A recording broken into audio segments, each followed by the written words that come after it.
जय हिंद दोस्तों, कैसे हैं आप लोग। तो आज हम बात करने वाले हैं क्रीपशो सीज़न 3 एपिसोड 1 के बारे में, जिसकी पहली कहानी का नाम है मम्स। कहानी की शुरुआत में हमें एक घर दिखाया जाता है जहां जैक नाम का लड़का अपने माता पिता के साथ रहा करता था। जैक ने अपने फार्म में कई सारे प्लांट्स उगा रखे थे और वहाँ पे वो पिग्स को भी पाला करता था। जैक का जो पिता था वो अपने आप को बहुत बड़ा मर्द समझता था, इसलिए वो हमेशा हंटिंग किया करता था और लड़ाइयाँ भी करता था। वो हमेशा जैक की माँ को मारा पीटा करता था, सिर्फ ये जताने के लिए कि वो घर में असली मर्द है। एक दिन जब वो अपने काम पे जाता है तो जैक की माँ जैक से कहती है कि उन्हें यहाँ से चलना चाहिए, क्योंकि वो उसे अपनी दादी के पास ले जाना चाहती है जो कि अभी 100 साल की हो गई हैं, और जब वो उसे देखेंगी तो वो बहुत ज़्यादा खुश हो जाएंगी। जैक उससे कहता है कि आखिर वो 100 साल तक जिंदा कैसे रह गई। तो वो उससे कहती है कि जो उसकी दादी हैं वो अब भी बहुत ही ज़्यादा रिष्ट पुष्ट हैं। जैक उससे कहता है कि उन्हें पैकिंग करनी पड़ेगी, तो उसकी माँ उससे कहती है कि उसने पैकिंग पहले ही कर ली थी। वो सूटकेस को उठाती है और उसे लेकर वहाँ से जाने लगती है, लेकिन जैसे ही वो दरवाज़ा खोलती है वैसे ही वो अपने सामने उसके पिता को पाती है, जो कि वहाँ पे अपने 2 दोस्तों के साथ आया हुआ था। उसकी माँ से पूछता है कि आखिर वो उसके बेटे को लेकर कहाँ जा रही है। तो वो उससे कहती है कि वो उसे अपनी ग्रैंड माँ के घर ले जाना चाहती है। उसका पिता उसे रोक देता है और उससे कहता है कि आखिर वो अपने ड्रग्स की आदत कब छोड़ेगी। इस ड्रग्स के चक्कर में वो बर्बाद हो गई है और वो अपने बेटे को भी ऐसे बर्बाद करना चाहती है। तो जैक की माँ उससे कहती है कि वो उसे बहुत ही गलत समझ रहा है, वो लोग कुछ दिनों में वहाँ से आ जाएंगे। ये सुन के जैक का पिता हंसता है और उससे कहता है कि वो उसे उसका सूटकेस दे, लेकिन तभी वो सूटकेस नीचे गिर जाता है और वो खुल जाता है, जिसमें जैक का पिता पैसे देखता है और उससे पूछता है कि आखिर ये सारे पैसे उसे कहाँ से मिले। उसकी माँ उससे कहती है कि इन पैसों को उसने कमाया है, लेकिन जैक का पिता उन पैसों को रख लेता है और उससे कहता है कि अब उसे ठिकाने लगाना ही पड़ेगा। वो अपने दोस्त के साथ उसे लेकर अपनी गाड़ी में चला जाता है और वो अपनी दोस्त बेथ को कहता है कि वो जैक का ख्याल रखे। जैक बेथ से पूछता है कि आखिर वो उसकी माँ को कहाँ पे ले गए होंगे। तो बेथ उसे बताती है कि उसकी माँ एक ड्रग एडिक्ट है और इसीलिए उसे मेंटल असाइलम ले जाना बहुत ज़्यादा ज़रूरी है। इसीलिए उसका पिता उसे वहाँ पर ले गया है और वहाँ पे वो उसे भर्ती कर देंगे ताकि उसकी माँ उन्हें परेशान ना कर सके।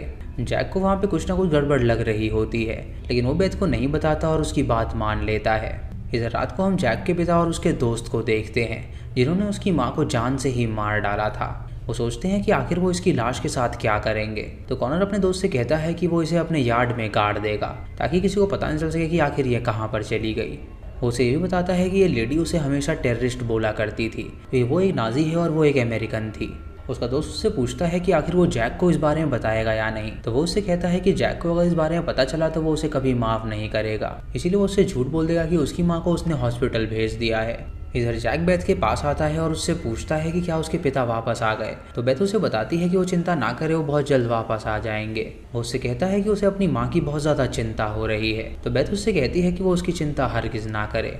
तभी वो अपनी माँ का सूटकेस उठाता है और उसके अंदर सामान चेक करने लगता है, जहाँ पे उसे अपने बचपन की फ़ोटोज़ नज़र आती हैं अपनी माँ के साथ, और उसे देखकर वो बहुत ज़्यादा खुश होता है।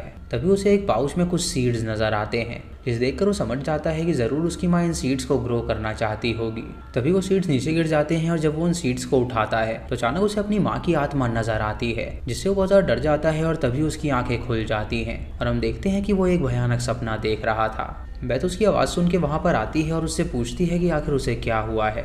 तो वो उससे कहता है कि उसे अपनी माँ की चिंता हो रही है। ये सुन के बेथ उसे गले लगा लेती है और उससे कहती है कि वो चिंता ना करे, सब कुछ ठीक हो जाएगा। लेकिन बेथ ये बात जानती थी कि उसकी माँ अब इस दुनिया में नहीं है, क्योंकि उसके पिता ने उसकी माँ को मार डाला है। इधर जैक का पिता जैक की माँ को लेकर उसके गार्डन में आता है, जहाँ पे वो एक कब्र खोदता है और उसकी लाश को उसके अंदर डाल देता है। अगली सुबह जब जैक उठता है तो देखता है कि उसकी माँ अब तक वापस नहीं आई, और बेथ जब वहाँ पर आती है तो वो उससे पूछता है कि उसकी माँ कहाँ पे है। बेथ उसे बताती है कि ये बात तो उसके पिता ही उसे बता पाएंगे। तभी उसके पिता भी वहाँ पर आ जाते हैं और जैक उससे अपनी माँ के बारे में पूछता है। तो उसका पिता उससे कहता है कि उसकी माँ बिल्कुल भी ड्रग्स छोड़ना नहीं चाहती थी, इसीलिए उसने उसे एक ऐसी जगह पे भेजा है जहाँ से वो ठीक होकर वापस आएगी। जैक ये सुन के रोने लगता है तो उसका पिता उससे कहता है कि वो एक मर्द बने और रोए ना, लेकिन जैक को अपनी माँ की बहुत ज़्यादा याद आ रही थी। जैक अपनी माँ के दिए हुए सीड्स को अपने गार्डन में ही प्लांट कर देता है, लेकिन उसे एक बात नहीं पता थी कि जहाँ पे वो उस चीज़ को प्लांट कर रहा है वहाँ के ठीक नीचे उसकी माँ की लाश दफन है। जैक का पिता अपने दोस्त के साथ प्लानिंग कर रहा होता है एक रॉबरी करने की, और जैक उसकी बात सुन लेता है और उसे उसके मकसद के बारे में पता चल जाता है। हम देख पाते हैं कि जैक्स ने जिस सीड्स को गाड़ा था, दिन होने तक उसके अंदर प्लांट्स उगाए थे और उसके फ्लावर्स भी निकल गए थे। जैक जब ये चमत्कार देखता है तो वो काफ़ी ज़्यादा हैरान हो जाता है और उसे वहाँ पर उस फ्लावर के अंदर उसकी माँ के बाल भी मिलते हैं। वो एक कांटे को पकड़ लेता है जिससे उसके हाथ से खून बहने लगता है और वो खून जब ज़मीन पे गिरता है तो ज़मीन उसे सोख लेती है। तभी वहाँ पे बेथ आती है और उससे पूछती है कि आखिर वो क्या कर रहा है। तो वो उससे कहता है कि उसे अपनी माँ की बहुत ज़्यादा याद आ रही है। ये सुन के बेथ उसे गले लगा लेती है और उसे शांत कराती है। रात का जैक का पिता जब अपने दोस्तों से बात कर रहा होता है तो जैक चुपके से खिड़की से उन्हें देख रहा होता है। जैक का पिता अपने दोस्त को वहाँ पे भेज देता है और वो बेथ को किस करता है, जिससे जैक समझ जाता है कि उसका पिता उसकी माँ को धोखा दे रहा था। ये देखकर उसे बहुत ज़्यादा रोना आता है और वो गार्डन में जाके रोने लगता है। लेकिन तभी अचानक उसे अपने पिगलेट के चिल्लाने की आवाज़ आती है और जब वो वहाँ पे जाता है तो देखता है कि एक झाड़ियों ने उसे पकड़ रखा है। वो झाड़ियों से छुड़ाता है और हम देख पाते हैं कि उस प्लांट से एक हाथ निकल रहा है जो कि जैक को पकड़ लेती है और उसके बाद उसके माँ का सर उसके अंदर से निकलता है जो कि बिल्कुल प्लांट बन गई थी और वो रीबॉर्न होकर आई थी। जैक की माँ उसे बता देती है कि क्या सच है और उसके बाद जैक तैयार हो जाता है उन सबसे बदला लेने के लिए। वो प्लान के मुताबिक तुरंत बेथ के पास जाता है और उसे वो लेकर गार्डन में आता है जहाँ वो बेथ के सर पे हमला कर देता है और वो बेहोश हो जाती है और उसकी माँ बेथ को काट खाती है। उसके बाद वो अपने डैड के पास जाता है और उससे कहता है कि बेथ को उसने बहुत ही बुरी तरह पीट दिया और वो उसे उसकी लाश के पास ले जाता है। तो बेथ का डैड उसे देखकर बहुत ज़्यादा हैरान हो जाता है, लेकिन तभी उस प्लांट के अंदर वो उसकी माँ के शक्ल को देखता है जिससे वो हैरान हो जाता है और वो अपनी गन से उसे शूट करना चाहता है, लेकिन उसकी माँ उसे काट खाती है जिससे उसकी भी मौत हो जाती है। उसके बाद जैक अपने पिता के दोस्त को कॉल करता है और वहाँ पे आने के लिए कहता है और जब वो वहाँ पर आता है तो वो उसे भी मार गिराता है जिससे उसका बदला पूरा होता है और हमें अगले दिन की कहानी दिखाई जाती है जहाँ पे हम जैक को देखते हैं जो कि ड्राइव करके अपनी माँ के साथ जा रहा था, वो भी उसकी माँ की दादी के घर उनसे मिलने के लिए। इसी के साथ पहली कहानी यहीं पर ख़त्म हो जाती है। दोस्तों दूसरी कहानी का नाम है क्वीन बी। दोस्तों ये कहानी है 3 दोस्तों की जो कि रेजिना नाम की एक सिंगर के बहुत बड़े फैंस थे। इन तीनों के नाम होते हैं डेबरा, ट्रिनिस और कार्लोस और ये तीनों रेजिना के लिए कुछ भी कर सकते थे। डेबरा की जो माँ होती है वो एक हॉस्पिटल में काम किया करती थी, तो डेबरा उन दोनों को बताती है कि उसे एक अंदर की खबर मिली है। रेजिना प्रेग्नेंट है और वो अपने बच्चे को जन्म देने वाली है और आज ही रात को अपने बच्चे को जन्म देगी, वो भी उसके माँ के हॉस्पिटल में। ये सुन के ट्रिनिस और कार्लोस खुश हो जाते हैं और तभी उसकी माँ वहाँ पर आती है और उनसे पूछती है कि क्या वो लोग पिज़्ज़ा खाएंगे। वो लोग उसे इनकार कर देते हैं तो अपना वॉलेट वहीं पे छोड़ के चली जाती है और उनसे कहती है कि अगर उन्हें कुछ खाने का मन करे तो वो लोग ऑर्डर कर ले। उसकी माँ के जाने के बाद ट्रिनिस और कार्लोस डेबरा से कहते हैं कि क्यों ना वो लोग उस हॉस्पिटल में जाए जहाँ पे वो रेजिना को देख सकें। डेबरा उन्हें इनकार करती है और उनसे कहती है कि इससे उसकी माँ की जॉब जा सकती है, तो वो लोग उससे कहते हैं कि वो लोग वहाँ पे कोई भी मेस क्रिएट नहीं करेंगे। ये सुन के वो मान जाती है और वो लोग सोचने लगते हैं कि आखिर उन्हें वहाँ पे एंट्री कैसे मिलेगी। तभी डेबरा को उसकी माँ की वॉलेट में उसका पास मिल जाता है और वो उनसे कहती है कि इसकी मदद से वो लोग वहाँ पर जा सकते हैं। वो तीनों अपनी गाड़ी में वहाँ पर जाने के लिए निकल जाते हैं और सोचने लगते हैं कि आखिर रेजिना का बच्चा कैसा होगा। जब वो लोग हॉस्पिटल के बाहर पहुंचते हैं तो देखते हैं कि वो हाईली क्लासिफाइड है क्योंकि किसी भी रिपोर्टर को इसके बारे में नहीं पता था। कार्लोस वहाँ पे कैमरा के सामने मोबाइल रख देता है ताकि कंट्रोल रूम में किसी को पता न चल सके कि वो लोग वहाँ पर आ रहे हैं और वो तीनों पास की मदद से उस गेट से एंट्री ले लेते हैं। जब वो लोग ऊपर जाते हैं तो उन्हें वहाँ पे प्रेग्नेंट रेजिना नजर आती है जो कि दर्द से तड़प रही थी क्योंकि वो अपने बच्चे को जन्म देना चाहती थी। वो तीनों रेजिना को देखकर काफ़ी खुश हो जाते हैं, लेकिन तभी वहाँ पर एक सिक्योरिटी गार्ड आ जाता है जो कि उनसे कहता है कि उन्हें यहाँ पर नहीं होना चाहिए था। उन तीनों का पास छीन के वहाँ से उन्हें भगाने लगता है, लेकिन तभी अचानक वो लोग उसे धक्का दे देते हैं और वो सीढ़ियों से नीचे गिर जाता है जिससे उस सिक्योरिटी गार्ड की वहीं पर मौत हो जाती है। ये देखकर तीनों बहुत ज़्यादा डर जाते हैं और रेजिना के फ्लोर पे पहुंचते हैं। तभी वहाँ पे वो कुछ डॉक्टर्स को आता हुआ देखते हैं तो वो छुप जाते हैं। ट्रिनिस से एक चीज़ गिर जाती है तो वो डॉक्टर वहाँ पे आता है चेक करने के लिए और ट्रिनिस देखती है कि उसकी आंखें बहुत ही ज़्यादा अजीब हैं जिसके अंदर से हरी लाइट जल रही है। वो ट्रिनिस को नहीं देख पाता और वो वहाँ से चला जाता है। ट्रिनिस और कार्लो सोचने लगते हैं कि आखिर यहाँ पे लोग इतना अजीब बर्ताव क्यों कर रहे हैं।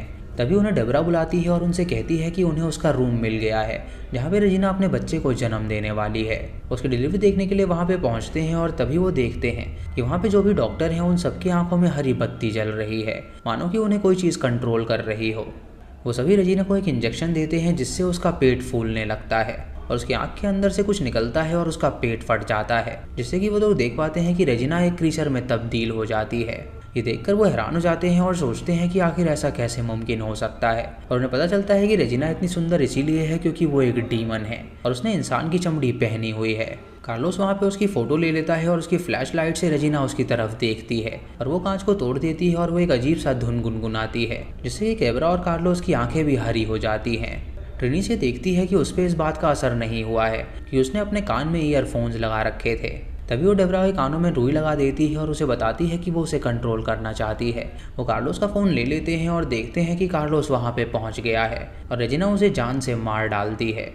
उसके बाद वो दोनों वहाँ से भागने लगती हैं और डॉक्टर्स उन्हें रोकने की कोशिश करते हैं, लेकिन वो किसी तरह उन्हें मार गिराती हैं और वहाँ से भागने लगती हैं। ट्रिनी डेबरा से कहती है कि उसके पास रेजिना की फ़ोटो आ गई है और सारी दुनिया को उसकी सच्चाई बता कर रहेगी। डेबरा सुन के हैरान हो जाती है और उससे कहती है कि वो उसकी फ़ैन है तो ऐसा कैसे कर सकती है। वो तुरंत अपने कान से रुई हटा देती है और वो उसके कंट्रोल में आ जाती है, जिससे कि वो ट्रिनीस पे हमला कर देती है और उसको बेहोश कर देती है। जब ट्रिनीस की आंखें खुलती हैं तो वो अपने आप को बंधा हुआ पाती है और अपने सामने वो डेबरा को देखती है जो कि रेजिना के कंट्रोल में थी। वो उससे कहती है कि रेजिना ने कई सारे बच्चों को जन्म दिया है जो कि बहुत ही सुंदर हैं और उसके बाद वो एक क्रीचर को बाहर निकालती है जो कि रेजिना का बच्चा था और वो उससे कहती है कि वो उसे काट खाएगा। वो ट्रिनीस को उसके मुंह के आगे कर देती है और वो क्रीचर उस पर हमला कर देता है और इसी के साथ ही दूसरी कहानी भी खत्म हो जाती है। तो दोस्तों ये था क्रीप शो का पहला एपिसोड। आपको इन दोनों कहानियों में से कौन सी कहानी अच्छी लगी आप हमें कमेंट सेक्शन में ज़रूर बताइएगा। जय हिंद दोस्तों, कैसे हैं आप लोग। तो आज हम बात करने वाले हैं क्रीप शो सीजन 3 के एपिसोड 2 के बारे में, जिसकी पहली कहानी का नाम है skeleton in the closet. Episode की स्टार्टिंग में हमें एक प्रॉप म्यूजियम दिखाया जाता है जिसे लैम्पिनी और उसकी गर्लफ्रेंड डैनियल चलाया करते थे। वो म्यूजियम बहुत दिनों से बंद था क्योंकि लैम्पिनी के पिता की मौत हो गई थी और उसके बाद लैम्पिनी फिर से उस म्यूजियम को स्टार्ट कर रहा था। उस म्यूजियम में मूवीज के वो हर एक प्रॉप्स थे जो कि मूवीज में दिखाए गए थे और वहाँ पे जो मूवीज में डेड बॉडीज इस्तेमाल करी जाती थी उनके स्केलेटन्स भी मौजूद थे, जो कि लोगों को बहुत ही आकर्षक लगता था और बहुत सारे लोग आते थे उसे देखने के लिए। रात को एक बंदा उनके म्यूजियम में आता है अपना एक प्रॉप बेचने के लिए और वो उनसे कहता है कि ये बहुत ही फेमस मूवी का प्रॉप है और वो प्रॉप एक बॉल थी जिसके ऊपर पैने चाकू लगे हुए थे, जिसे शायद उस मूवी में कातिल ने लोगों को मारा था। डैनियल उससे पूछती है कि क्या ये रियल है, तो बंदा उससे कहता है कि ये 100% ऑथेंटिक है। उसके बाद वो उससे पूछता है कि लैम्पिनी कहाँ पर है, तो डैनियल उसे बताती है कि वो अपने रूम में है और वहाँ पे वो कुछ एक्सपेरिमेंट कर रहा है क्योंकि लैम्पिनी ने म्यूजियम स्टार्ट कर दिया है और वो रात रात तक काम करता है।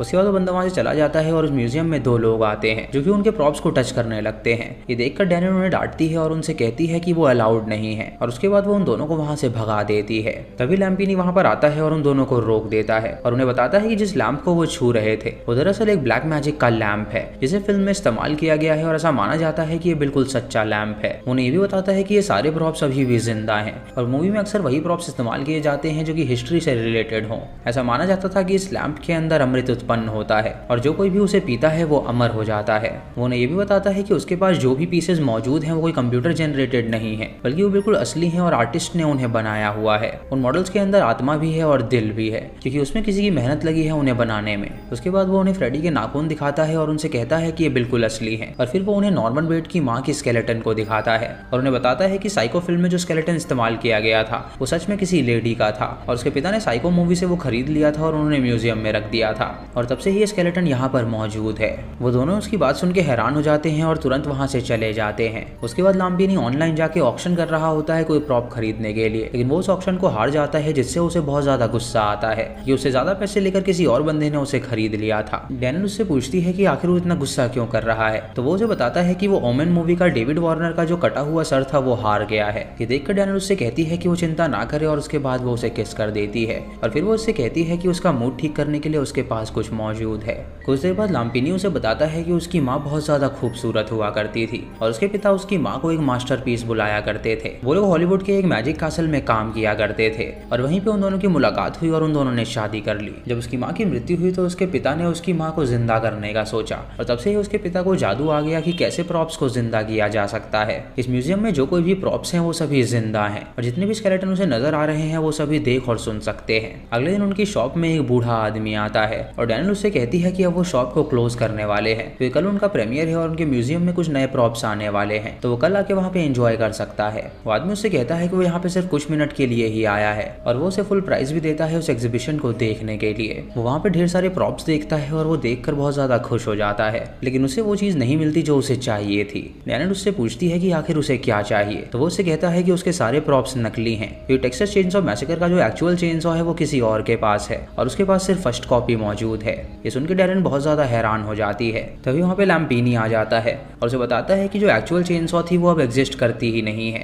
वो आदमी उसकी बात सुन के खुश हो जाता है और उससे पूछता है कि आखिर वो कौन है। तो वो उसे बताता है कि वो इस म्यूजियम का मालिक है। उसके बाद वो आदमी उसे उस चेनसॉ की फोटो दिखाता है और उससे कहता है कि उसके पास वो चेनसॉ मौजूद है। तो लैम्पिनी उससे कहता है कि वो उसे खरीदने के लिए तैयार है। तो बंदा उससे कहता है कि उसकी औकात नहीं है उसे खरीदने की। उसके बाद वो एक एक करके उसे ढेर सारे प्रॉप्स दिखाने लगते हैं, लेकिन वो आदमी फिर भी उनसे इम्प्रेस नहीं होता। तभी वो स्केलेटन सेक्शन में जाता है और देखता है कि वहाँ पे ढेर सारे मूवी स्केलेटन पड़े हैं जो कि सच में किसी की डेड बॉडी से निकाले गए थे।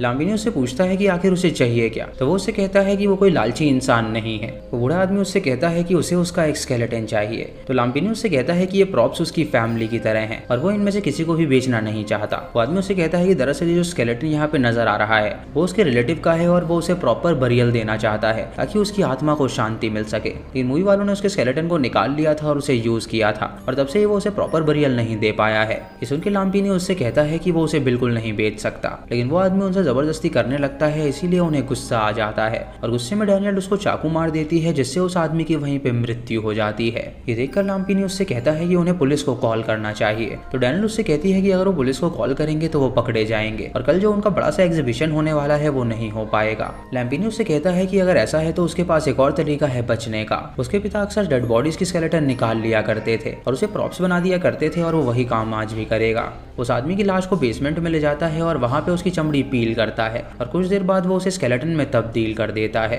वो लोग उस एग्जीबिशन में उसे प्लेस कर देते हैं और उसे एक नकली प्रॉप बना देते हैं। डैनियल को वहाँ पे एक और स्केलेटन नजर आता है तो वो उससे पूछती है कि आखिर ये किसका स्केलेटन है। तो लैम्पिनी उससे कहता है कि ये उसके पिता का स्केलेटन है क्योंकि वो अपने पिता को बहुत प्यार करता था और उनकी मौत के बाद वो सह नहीं पाया, इसीलिए उसने उसके पिता को स्केलेटन में तब्दील कर दिया। लेकिन जैसा उसे लगता है कि वो मुर्दा स्केलेटन है, वो ऐसा बिल्कुल नहीं है। उसके पिता अभी जिंदा है और वो हमेशा उनसे बात करता रहता है। ये सुनकर डैनियल को बहुत ज्यादा अजीब लगता है और वो नहाने के लिए चली जाती है। रात को उनका डिलीवरी मैन जब प्रॉप देने के लिए आता है तो वो उस आदमी का जो स्केलेटन बनाया गया था वो जिंदा हो जाता है और वो उसके डिलीवरी मैन को जान से मार डालता है। उसके बाद वो एक चाकू उठाता है और उसे लेकर वो बाथरूम में जाता है जहाँ पे वो डैनियल को स्टैब करके जान से मार डालता है। लैम्पिनी जब उसके चिल्लाने की आवाज सुनता है तो वो वहाँ पे पहुंचता है और उसकी बॉडी देखकर वो बहुत ज्यादा डर जाता है। तभी वो स्केलेटन एक एक्स उठा के उसका पीछा करने लगता है और लैम्पिनी ये देखकर म्यूजियम में जाकर छुप जाता है। और स्केलेटन जब उसे मारने के लिए आता है तो उसका पिता का स्केलेटन भी जिंदा हो जाता है और वो उस आदमी के स्केलेटन को मार गिराता है जिससे वो मर जाता है और उसके पिता का स्केलेटन दोबारा से प्रॉप में जाके बैठ जाता है। लैम्पिनी ये देखकर खुश हो जाता है क्योंकि उसके पिता ने उसकी जान बचा ली थी। और अगले दिन वो एग्जीबिशन लगाता है जहाँ पे सभी लोग आते हैं और वहाँ पे ढेर सारे प्रॉप्स देखकर उन्हें काफी मजा आता है। तभी हम देखते हैं कि वहाँ पे डैनियल का भी स्केलेटन लगा हुआ था जो कि अभी जिंदा था और वो स्केलेटन उसे किस करती है, जिसे देखकर सभी लोग डर जाते हैं और वहाँ से भाग निकलते हैं। इसी के साथ ही एपिसोड यहीं पर खत्म हो जाता है और यहीं पे कहानी खत्म हो जाती है। दोस्तों इस एपिसोड की दूसरी कहानी का नाम है फेमिलियर। कहानी की शुरुआत में हमें जैक्सन और फॉन नाम के एक कपल दिखाए जाते हैं। जैक्सन एक लॉयर होता है जो कि फॉन के साथ एक बार में आया हुआ था। जब वो दोनों बार से बाहर निकलते हैं तो उन्हें अपने सामने एक साइकिक की दुकान नजर आती है जिसके ऊपर लिखा हुआ था बून थर्ड आई। फॉन उससे कहती है कि क्यों ना वो अंदर जाए ताकि वो अपनी तकदीर जान सके, लेकिन जैक्सन उसे मना करता है तो वो जबरदस्ती उसे अंदर ले जाती है। जब वो दोनों अंदर जाते हैं तो वहाँ पे उन्हें बहुत ही ज्यादा क्रीपी वाइब आती है, लेकिन जब वो आगे बढ़ते हैं तो उन्हें अपने सामने बून नजर आता है जो कि उन्हें इनवाइट करता है और उन्हें बैठने के लिए कहता है। वो उन दोनों का हाथ मांगता है और जब वो दोनों अपना हाथ उसे देते हैं तो वो उनसे कहता है कि उसे एक स्पिरिट की स्मेल आ रही है। ये सुनकर वो दोनों डर जाते हैं और उससे पूछते हैं कि आखिर वो क्या बात कर रहा है। तो बून जैक्सन को चुपके से एक लेटर देता है और उसके बाद वो फॉन से कहता है कि सब कुछ ठीक है और यहाँ पे कुछ भी नहीं है। फॉन उसे बताती है कि वो एक आर्टिस्ट है और वो स्कल्पचर बनाती है। तो वो उसे बताता है कि बहुत जल्द वो फेमस होने वाली है। जैक्सन वो लेटर देखकर बहुत ज्यादा डर गया था और उसे पता नहीं था कि आखिर उस लेटर के अंदर क्या लिखा होगा। उसके बाद वो फोन को घर ले आता है और जब वो उसे गले लग रहा होता है तो अचानक उसके घर का दरवाजा अपने आप खुलता हुआ उसे नजर आता है, जिसे देखकर वो डर जाता है और उसे लगता है कि शायद सच में कोई स्पिरिट उसके पीछे है। तभी उसका कुत्ता भी वहाँ पे भौंकने लगता है जिससे उसे लगता है कि शायद सच में वहाँ पे कोई स्पिरिट है। उसके बाद वो दोनों टीवी देखते हैं और फोन वहीं पर सो जाती है और जैक्सन जब उस शीट को खोलता है तो उसके अंदर लिखा हुआ था कि कोई बुरी शक्ति उसका पीछा कर रही है। ये देखकर वो हैरान हो जाता है और सोचता है कि आखिर वो कौन सी बुरी शक्ति है और हम वहाँ पर उसकी दीवार पर एक डीमन को देख पाते हैं। जब वो उस डीमन की आवाज सुनता है तो वहाँ पर देखकर उसे डर जाता है और जब वो लाइट ऑन करता है तो वो डीमन वहाँ से गायब हो चुका था। इससे फोन की नींद खुल जाती है और वो उससे पूछती है कि आखिर क्या हुआ। तो जैक्सन उसे कुछ भी नहीं बताता कि उसे पता था कि वो उस पर यकीन नहीं करेगी। अगले दिन जब जैक्सन अपने ऑफिस में होता है तो उसे कोई फैक्स भेजता है और जैक्सन देखकर हैरान हैरान हो जाता है और सोचता है कि इस जमाने में फैक्स कौन इस्तेमाल करता है। जब वो पेपर बाहर निकलता है तो उसके अंदर कुछ लिखा ही नहीं हुआ था और ये देखकर उसे बहुत ज्यादा अजीब फील होता है। जब वो पीछे मुड़ता है तो देखता है कि उसकी टेबल और चेयर एक जगह पे खड़ी हुई हैं और ये देखकर वो हैरान हो जाता है और सोचता है कि आखिर ये कैसे हो गया। उसके बाद वो वॉशरूम में जाता है और वहाँ पे फोन को टेक्स्ट करता है, लेकिन तभी अचानक वॉशरूम की लाइट बंद हो जाती है। तभी वो बाहर किसी डीमन की आवाज सुनता है और जब वो दरवाजा खोलता है तो वो डीमन वहाँ से भाग निकलता है। वो सोचता है कि आखिर वो क्या चीज है जो कि उसे हॉन्ट कर रही है और तभी हम उसके पीछे उस डीमन को देख पाते हैं। रात को वो फिर से फोन के साथ एक रेस्टोरेंट में जाता है और वहाँ पे वो उसे बताता है कि वो जिस आदमी के पास गए थे उसे लगता है कि शायद उसने किसी स्पिरिट को उसके पीछे भेज दिया है क्योंकि वो स्पिरिट उसे बहुत ज्यादा हॉन्ट कर रही है। फोन उससे कहती है कि ये उसका वहम है और कुछ भी नहीं, तो चिंता ना करे, सब कुछ ठीक हो जाएगा। उससे मिलने के बाद वो अकेले ही बून के पास जाता है उससे मिलने के लिए, जहाँ पे उसे एक बुक मिलती है जिसमें फेमिलियर नाम के एक डीमन के बारे में लिखा हुआ था। जब वो उसकी फोटो देखता है तो उसे पता चलता है कि शायद यही डीमन उसके पीछे पड़ा हुआ है। तभी बून वहाँ पर आता है और उससे कहता है कि उसका फेमिलियर उसके पीछे पड़ा है और वो उसे अपनी एक ताबीज देता है और उसे कहता है कि अगर फेमिलियर उसको पकड़ लेगा तो वो उसकी आत्मा को हमेशा के लिए अपने साथ ले जाएगा,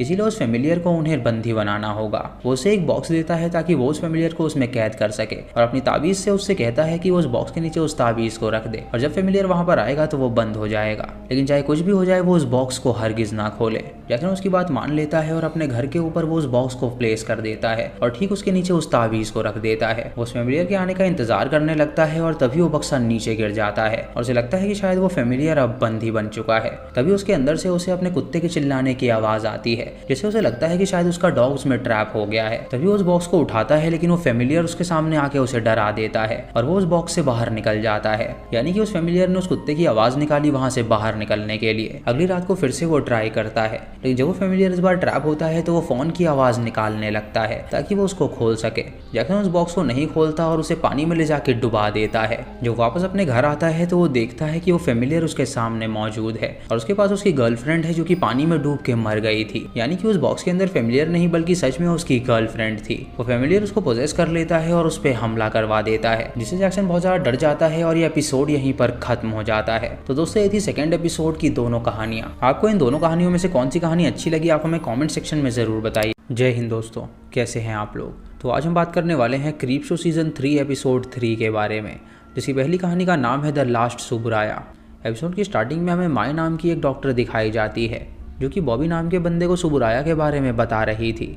उसे बताती है कि इशिदो सुबुराया बहुत बड़े हॉरर आर्टिस्ट थे और उनकी पेंटिंग्स बहुत ही ज़्यादा अलग होती थी। लोग कहते थे वो अपनी पेंटिंग्स में जान डाल देते थे और जो कोई भी उन पेंटिंग्स को देखता था वो बहुत ही ज़्यादा डर जाया करता था। सुबुराया ज़्यादातर घोस्ट और मॉन्स्टर्स की तस्वीरें बनाया करते थे जिसका कोई कंपैरिजन नहीं था क्योंकि उनका टक्कर कोई भी नहीं ले सकता था। उनकी तस्वीर देखकर कई सारे लोग अनकंफर्टेबल हो जाया करते थे। अब दुनिया में आखिरी सुबुराया पेंटिंग बची हुई है जो कि बॉबी के नाम पे कर दी गई है क्योंकि वो सुबुराया फैमिली का आखिरी मेंबर बचा हुआ है। बॉबी डॉक्टर माई को कहता है कि वो आज से पहले होमलेस था, लेकिन उसे नहीं पता था कि वो इतना अमीर हो जाएगा। वो ये भी नहीं जानता था कि वो सुबुराया फैमिली से आता है। डॉक्टर माई उससे कहती है कि ये पेंटिंग अगर वो बेचेगा तो वो बहुत ज़्यादा में बिकेगी, लेकिन वो इसे अपने पास रखे क्योंकि ये उनकी आखिरी पेंटिंग है। तभी वहाँ पे वेट क्रूज नाम का एक बिजनेसमैन आ जाता है जिसे कलेक्शन का बहुत ज़्यादा शौक था। डॉक्टर माई उससे पूछती है कि आखिर वो यहाँ पे क्या कर रहा है, तो वो उससे कहता है कि वो यहाँ पे सुबुराया को खरीदने के लिए आया है ताकि वो देख सके कि आखिर इस पेंटिंग में ऐसा क्या है जिससे कि लोग पागल हो जाया करते थे। वेट बॉबी को एक बहुत ही ज़्यादा अमाउंट का ऑफर देता है और बॉबी वो सुन के खुश हो जाता है और उससे कहता है कि इस अमाउंट में तो उसकी पूरी ज़िंदगी बीत जाएगी। उसका ऑफर एक्सेप्ट कर लेता है और उसकी असिस्टेंट जीसा उसके अकाउंट में पैसे डाल देती है और इससे बहुत ज़्यादा खुश हो जाता है और वो पेंटिंग उसके हाथ में दे देता है। वेट डॉक्टर माई से कहता है कि अब ये पेंटिंग उसकी हुई, लेकिन वो इसे सबके सामने देखेगा एक एग्जीबिशन में। वो उसे भी उस एग्जीबिशन में आने के लिए इनवाइट करता है ताकि वो देख सके कि इस पेंटिंग के अंदर ऐसा क्या है। अगले दिन वो अपनी एग्जीबिशन रखता है जहाँ पे सभी लोग आए हुए थे और डॉक्टर माई भी वहाँ पे आती है उस पेंटिंग को देखने के लिए। वेट सभी के सामने कहता है कि अब वो उस पेंटिंग को देखने वाला है। वो सबसे पहले उस बक्से को खोलता है और उसके बाद वो पेंटिंग को देखता है जो कि एक मॉन्स्टर की पेंटिंग थी और ये देखकर वो काफ़ी ज़्यादा अजीब फील करता है और तभी उस पेंटिंग को जला देता है। ये देख के सभी लोग हैरान हो जाते हैं और उससे पूछते हैं कि आखिर उसने ऐसा क्यों किया। तो वेड उनसे कहता है कि ये आखिरी मास्टरपीस था और वो चाहता था कि वो आखिरी बंदा बने इसे देखने वाला, इसीलिए उसने इसको जला दिया ताकि कोई और इसे ना देख पाए। ये सुन के सभी उसे पागल कहते हैं और उस एग्जीबिशन से चले जाते हैं। वेड माई से कहता है कि वो भी उस पेंटिंग को देखना चाहती थी, लेकिन उसने उस पेंटिंग को देखा तो उसने पावर महसूस किया और उसे लगा कि दुनिया में उससे ज़्यादा पावरफुल कोई इंसान नहीं है। वो माई का मजाक बनाता है और माई जाते हुए जीशा से कहती है कि वो जानती है कि वो उसे डेट कर रही है, लेकिन एक दिन ऐसा ज़रूर आएगा कि वो उसकी पेंटिंग भी जला देगा, क्योंकि उसको पैसे के अलावा कुछ और नज़र नहीं आता है। जब सभी वहाँ से चले जाते हैं तो जीशा वेड से पूछती है कि उस पेंटिंग में उसे क्या दिखा, तो वो उससे कहता है कि उस पेंटिंग में उसे एक मॉन्स्टर नज़र आया और उस पेंटिंग को देखकर उसे ऐसा एहसास हुआ जो कि किसी पेंटिंग को देखकर नहीं हुआ था। जीशा उससे कहती है कि वो उस पेंटिंग का रेप्लिका बनाने जा रही है, तो वेड उससे कहता है कि उसके बस की बात नहीं है उसका रेप्लिका बनाने की, क्योंकि उसे सुबुराया ने बनाया था और उसके जैसा पेंटर आज तक पैदा ही नहीं हुआ। रात को वेड जब ड्रिंक कर रहा होता है तो वो अपनी एक पेंटिंग की तरफ देखता है और उसे लगता है कि उस पेंटिंग के अंदर जो बंदा है उसकी आंखें खुली हुई हैं। ये देख के वो हैरान हो जाता है और उसके बाद बुक में उस पेंटिंग का रेप्लिका देखने लगता है, जहाँ उसे पता चलता है कि उसमें उस पेंटिंग की आंखें बंद होनी चाहिए। तभी उसे उसके अंदर सुबुराया की पेंटिंग नज़र आती है, जिससे वो बहुत ज़्यादा डर जाता है। और जब वो दोबारा उस पेंटिंग की तरफ देखता है तो उसे पता चलता है कि उस बंदे की आंखें बंद ही हैं। उसे लगता है कि शायद नशे में उसे ये सब नज़र आ रहा है। तभी वो जीशा की पेंटिंग को देखता है जिसके अंदर उसे सुबुराया का डीमन नज़र आता है और वो अपना मुंह खोल लेता है, जिससे वो बहुत ज़्यादा डर जाता है। तभी जीशा वहाँ पे आती है और उससे पूछती है कि उसे क्या हो गया, तो वो उसे बताता है कि वो बिल्कुल ठीक है और उसे कुछ नहीं हुआ है। उसके बाद वेड अपना मुंह धोने लगता है और तभी उसे अपने पीछे उस आईने में सुबुराया का मॉन्स्टर नज़र आता है, जिसे देखकर वो बहुत ज़्यादा डर जाता है। लेकिन जब वो पीछे मुड़ता है तो वहाँ पे कोई भी नहीं होता। तभी उसके कांच पे ढेर सारे हाथ आ जाते हैं, जिससे वो और ज़्यादा डर जाता है। तभी जीशा उसे बताती है कि वो सुबुराया के बारे में पढ़ रही थी और उसे पता चला कि वो बिल्कुल उसकी तरह ही था और अगर वो लोग मिले होते तो वो उसका बेस्ट फ्रेंड बन जाता। ये सुन के वेड को अजीब लगता है और वो सोने के लिए जाता है, लेकिन तभी वो वहाँ पे जीशा की जगह उस सुबुराया के मॉन्स्टर को देख पाता है, जिससे वो बहुत ज़्यादा डर जाता है। और तभी जीशा वहाँ पे आके उसे संभालती है। वेड उसे बताता है कि उसे हर जगह वो पेंटिंग वाला मॉन्स्टर नज़र आ रहा है। जीशा उसकी बात का यकीन नहीं करती और उससे कहती है कि वो ड्रामे ना करे, तो वेड उसे गाली देता है और वहाँ से जाने के लिए कहता है। जीशा उससे कहती है कि उसे पता था कि उसे सिर्फ पैसों से प्यार है, इसीलिए वो उसे छोड़ के हमेशा के लिए चली जाती है।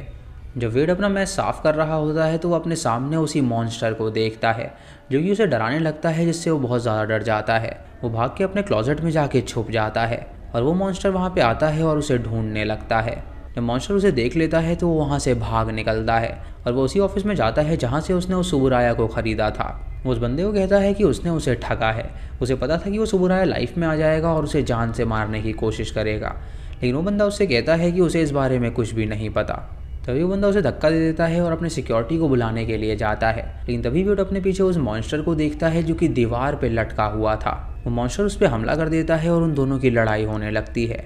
तभी वेड उस मॉन्स्टर के पेट में एक मेटल घुसाता है, जिससे वो मॉन्स्टर वहाँ से भाग निकलता है और वेड समझ जाता है कि शायद मेटल से उसे बहुत चोट पहुँचती होगी। तभी वहाँ पे सिक्योरिटी आ जाती है और वेड को वहाँ से भगा दिया जाता है। वेड जब अपने घर पे पहुँचता है तो वहाँ से वो एक मेटल की तलवार उठा लेता है, क्योंकि उसे पता था कि वो मॉन्स्टर उस पर हमला करने के लिए ज़रूर आएगा।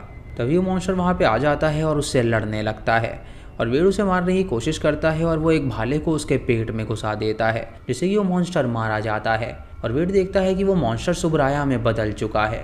सुबुराया उसे मरते हुए थैंक यू कहता है वो कर्ज तोड़ने के लिए। उसे बताता है कि वो उस पेंटिंग में ही बंद हो गया था और जो कोई भी उस पेंटिंग को देखता था वो वहाँ पे आके उसे जान से मार डालता था, क्योंकि उस मॉन्स्टर ने उसकी बॉडी को कब्जा कर लिया था। लेकिन उसने उस मॉन्स्टर को मार गिराया है, जिसकी वजह से ये कर्ज टूट गया और उसे भी मुक्ति मिल गई। तभी वेड देखता है कि सुबुराया की लाश वहाँ से गायब हो गई है और उसे काफ़ी ज़्यादा अजीब फील होने लगता है। वो देखता है कि वो अब उस मॉन्स्टर में तब्दील होने लगा है, इसीलिए वो उसी भाले को अपने पेट में घुसा देता है, जिससे उसकी मौत हो जाती है। अगली सुबह पुलिस जब वहाँ पर आती है तो छानबीन करने लगती है और उसकी लाश को वहाँ से ले जाया जाता है और इसी के साथ ये कहानी खत्म हो जाती है। दोस्तों, दूसरी कहानी का नाम है ओके आइल बाइट। ये कहानी है एल्मर नाम के एक कैदी की, जो कि जेल में बंद होता है और वहाँ पे उसका फ्रेंड कोई और नहीं बल्कि स्पाइडर्स होते हैं। एल्मर को जजेस के सामने पेश किया जाता है, जहाँ जजेस उसे बताते हैं कि उसका रवैया जेल में बहुत ही अच्छा है, लेकिन ऑफिसर डिल ने उसे बताया है कि एक बंदे से उसकी नहीं बनती है और हमेशा उन दोनों के बीच अनबन होती रहती है। एल्मर ऑफिसर डिल की तरफ देखता है और डिल उसे देखकर मुस्कुराता है, जिससे एल्मर समझ जाता है कि उसने जानबूझ के उसे फंसाया है ताकि वो जेल छोड़ के ना जा पाए। जजेस भी यही फैसला लेते हैं कि उसे जेल छोड़ के जाने ना दिया जाए, इसीलिए ऑफिसर डिल उसे दोबारा से जेल में बंद कर देता है और उसे कहता है कि वो उसे इतनी आसानी से यहाँ से नहीं जाने देगा। उसके बाद वो वहाँ से चला जाता है और उसके साथ कुछ कैदी भी थे। उसके बाद एल्मर अपने स्पाइडर्स से बात करने लगता है और तभी वहाँ पे ऑफिसर विलीस आता है, जो कि उसका दोस्त था और वो उसका हमेशा साथ दिया करता था।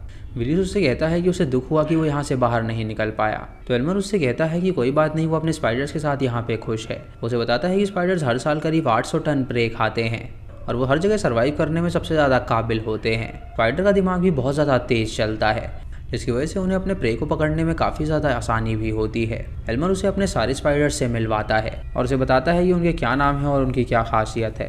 तभी ऑफिसर विलिस उसे उसकी स्पाइडर की बुक देता है जिसे उसने बाहर से मंगवाया था। एल्मर उस बुक को पढ़ने लगता है ताकि वो स्पाइडर्स के बारे में और जान सके।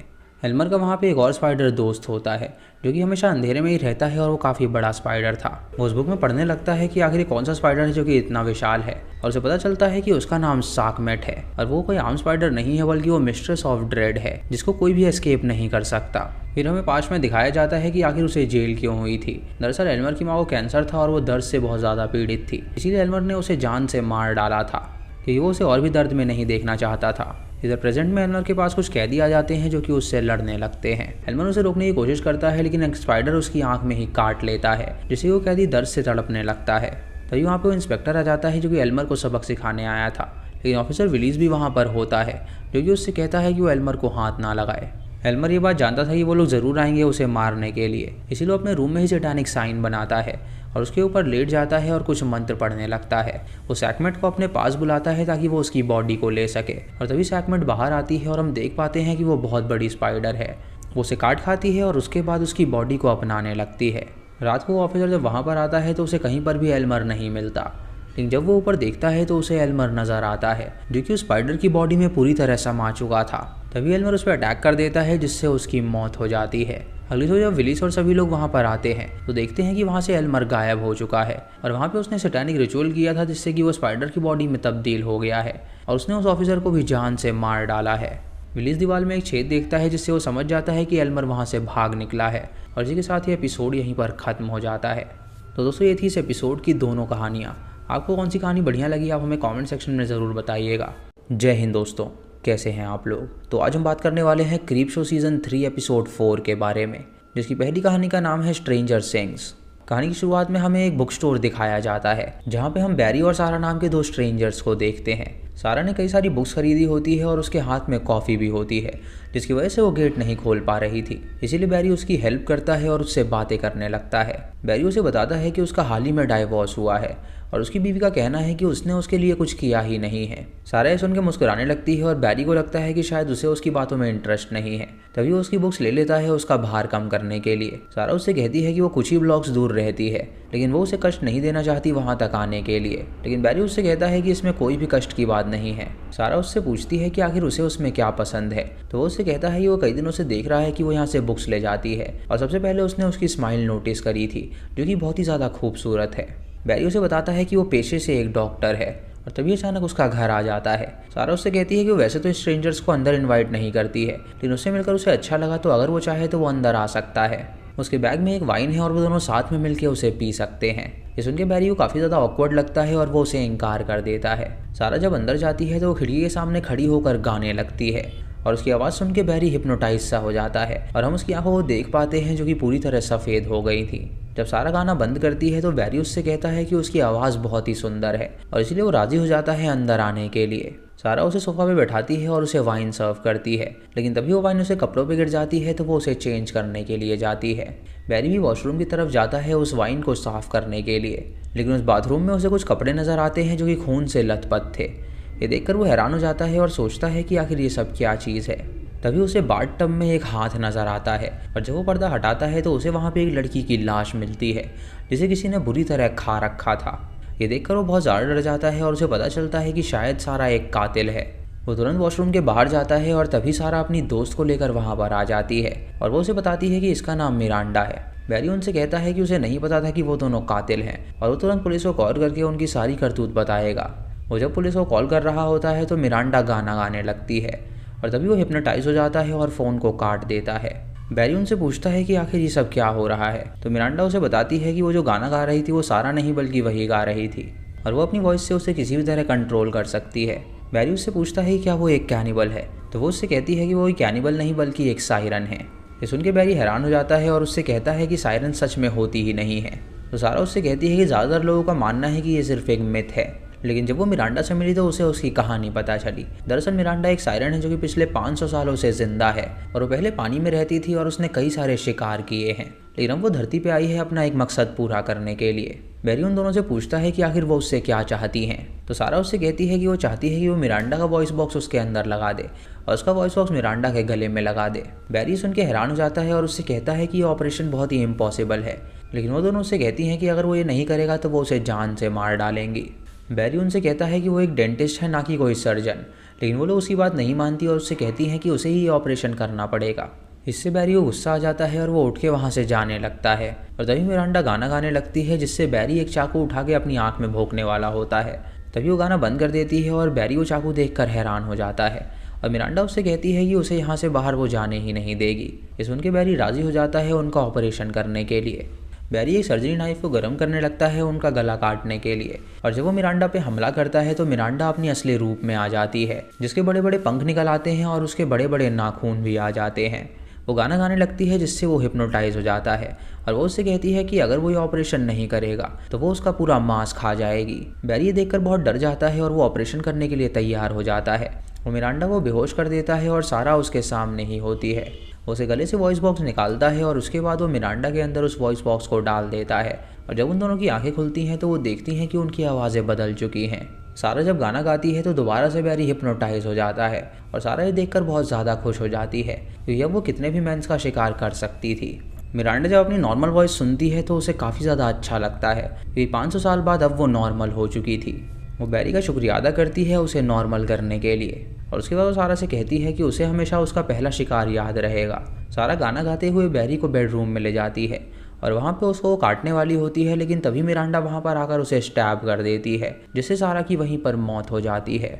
जब बैरी को होश आता है तो मिरांडा का शुक्रिया अदा करता है उसकी जान बचाने के लिए। तो मिरांडा उससे कहती है कि वो हमेशा से इस कर्ज से छुटकारा पाना चाहती थी और सारा ऐसी बंदी थी जो चाहती थी कि उसे वो कर्ज मिल जाए, कि वो अपने आप को पावरफुल महसूस करना चाहती थी। इसीलिए उसने उससे ये सौदा किया, लेकिन उसने उसे मार डाला और अब वो एक नॉर्मल ज़िंदगी जिएगी।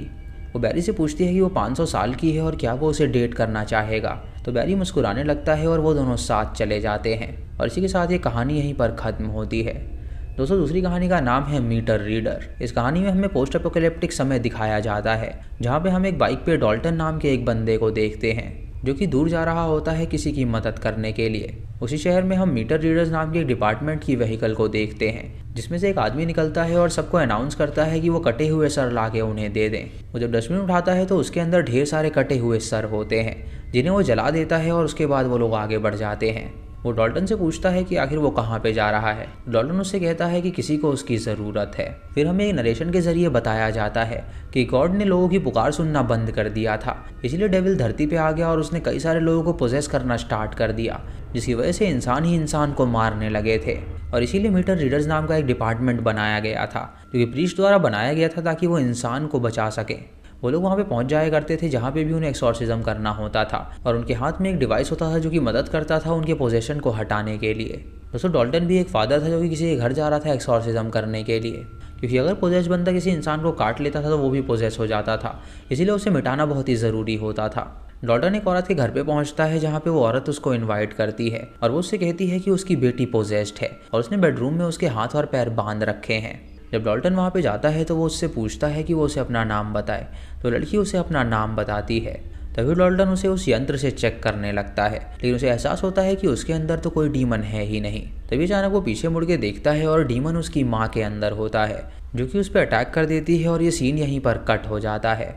फिर हमें डॉल्टन की फैमिली दिखाई जाती है, जिसमें होती है उसकी बीवी, बेटी और एक बेटा। उसकी बेटी अपने फादर के जॉब को लेके बहुत ही ज़्यादा सीरियस होती है, क्योंकि उसके फादर ने उसे सारे पैतरे सिखाए थे कि कैसे उसे डीमन का खात्मा करना है। वो हमेशा अपने पास एक खंजर रखा करती थी ताकि ज़रूरत आने पर उसे किसी का भी गला काटना पड़े। उसकी माँ डिनर तैयार करती है और उनसे कहती है कि उन्हें अब खाना खाना चाहिए, लेकिन उसकी बेटी मरिया उससे कहती है कि उनके पिता अभी तक घर नहीं आए हैं, उन्हें कई दिन हो गए हैं बाहर गए हुए और उसे लगता है कि शायद वो इन्फेक्टेड होकर ही आएंगे। उसकी माँ उससे कहती है कि वो चिंता ना करे, उसके पिता बिल्कुल सही सलामत होंगे। मरिया उससे कहती है कि अगर उसके पिता पोजेस्ड होकर आए तो वो उन्हें जान से मार डालेगी, कि उसके पिता ने उससे कहा था कि अगर वो 1 हफ्ते के अंदर यहाँ पर नहीं आए तो समझ जाएगी वो पोजेस हो चुके हैं और उसे मारना होगा। मरिया ने हर जगह सीसीटीवी कैमरास लगा रखे थे और तभी एक कैमरा में उसे अपना पिता नजर आता है। डॉल्टन दरवाजे पे आके कहता है कि वो गेट खोले, लेकिन मरिया अपनी माँ और भाई को रोक देती है और उनसे कहती है कि वो उसके पिता नहीं बल्कि कोई डीमन लग रहा है। उसकी माँ उसकी बात मान लेती है और गेट को नहीं खोलती, तो डॉल्टन बाहर के रास्ते से बेसमेंट में चला जाता है। तभी मरिया याद करती है कि उसके पिता ने उसे बचपन से ही वो टेक्निक सिखा रखी थी ताकि वो पोजेस्ड लोगों का सामना कर सके। तभी मरिया को किचन से कुछ आवाज़ आती है और जब वो किचन में जाती है तो देखती है कि उसका पिता पोजेस्ड है और उसने उसकी माँ और भाई को मार डाला है। तभी उसकी नींद खुल जाती है और वो ये एक सपना देख रही थी। वो अपनी माँ के पास जाके उसे समझाने की कोशिश करती है कि वो जो समझ रही है वो बिल्कुल गलत है। उसका पिता यहाँ पर आया था लेकिन वो पक्का पोजेस्ड होगा, लेकिन उसकी माँ उसकी बात मानने को तैयार ही नहीं थी। तभी उसे अपने बेटे की चिल्लाने की आवाज़ आती है और जब वो बाहर जाती है तो देखती है कि डॉल्टन उसे बेसमेंट में ले गया है। ये देखकर वो दोनों बेसमेंट में जाती हैं और तभी उसकी माँ पे भी कोई अटैक कर देता है जिससे वो भी पोजेस हो जाती है। मरिया को घायल डॉल्टन मिलता है जो कि उससे कहता है कि वो डीमन उसे यहाँ तक खींच के ले आया था और उसने अब उसके बेटे और बीवी को भी पोजेस कर लिया है, तो उसने जो कुछ भी उसे सिखाया है वो वही करे। तभी उसकी पोजेस्ड माँ वहाँ पर आ जाती है जो कि उस पर अटैक कर देती है, तो वो उसकी गर्दन उड़ा देती है। वो देखती है कि उसका पोजेस्ड छोटा भाई दीवार पे चल रहा है, तो वो उसकी भी गर्दन काट के उसे जान से मार डालती है। उसके बाद वो अपने पिता के पास जाती है और उनसे कहती है कि उन्होंने जो कुछ भी सिखाया था वो वैसे ही सर्वाइव करेगी। उसके बाद वो उनकी कटी हुई गर्दन को बाहर डाल देती है और वो गार्बेज ट्रक वहाँ पर आकर उनकी कटी हुई गर्दन को जला देता है। वो अपने पिता की बाइक ले लेती है और चली जाती है लोगों की मदद करने के लिए, ठीक उसी तरह जैसे उसका पिता किया करता था। इसी के साथ ये कहानी यहीं पर ख़त्म हो जाती है। तो दोस्तों ऐसी क्रीप शो सीज़न 3 एपिसोड 4 की दोनों कहानियाँ, आपको इन दोनों कहानी में से कौन सी कहानी अच्छी लगी आप हमें कमेंट सेक्शन में ज़रूर बताइएगा। जय हिंद दोस्तों, कैसे हैं आप लोग। तो आज हम बात करने वाले हैं क्रीप शो सीज़न 3 एपिसोड 5 के बारे में, जिसकी पहली कहानी का नाम है टाइम आउट। एपिसोड की स्टार्टिंग में हमें एक कॉमिक के जरिए बताया जाता है कि जर्मनी 1944 में जब वर्ल्ड वॉर चल रही थी तो कुछ अमेरिकन सोल्जर एक अबैंडन्ड बिल्डिंग में गए थे जहाँ पे उन्हें कई सारे एंटीक्स और फर्नीचर नजर आए थे। उनमें से एक सोल्जर था जिसका नाम जोसेफ था और वो एक अलमारी के पास आके खड़ा हो गया और उसे वो बहुत ज्यादा पसंद आ गई थी, इसीलिए उसने उस अलमारी को रख लिया था। फिर हमें प्रेजेंट डे की कहानी दिखाई जाती है जहाँ जो अब मर चुका था और उसका फ्यूनरल हो रहा था। हम उसके पोते को देखते हैं जिसका नाम टिम होता है और टिम के माता पिता एक्सीडेंट में मारे गए थे, जिसकी वजह से वो अब अपने दादा दादी के साथ ही रहता था। जोसेफ के मरने के बाद अब उसकी दादी ही सब कुछ थी। टिम उस कबर्ड के पास जाता है और चाबी लगा के उसे खोल देता है और उसके अंदर उसे बहुत ही अजीब तरह की वेव्स नजर आती हैं। हम देखते हैं कि उसकी बिल्ली उसके अंदर चली गई है और जब वो भी अंदर जाने वाला होता है तो उसकी दादी उसे रोक देती है और उससे कहती है कि वो कभी भी उस कबर्ड में ना जाए। टिम उससे कहता है कि उसने ग्रैंडपा को देखा था उसके अंदर जाते हुए, जो कि एक बुक लेकर गए थे और वो बहुत जल्दी वापस भी आ गए थे। उसकी ग्रैंडमा उससे कहती है कि वो चिंता ना करे, वो भी इसके बारे में समझ जाएगा, लेकिन अभी उसकी सही उम्र नहीं है। उसे अपने रूम में भेज देती है और उसके बाद उस अलमारी को खोलती है और देखती है कि जो बिल्ली उसके अंदर गई थी वो मारी गई है।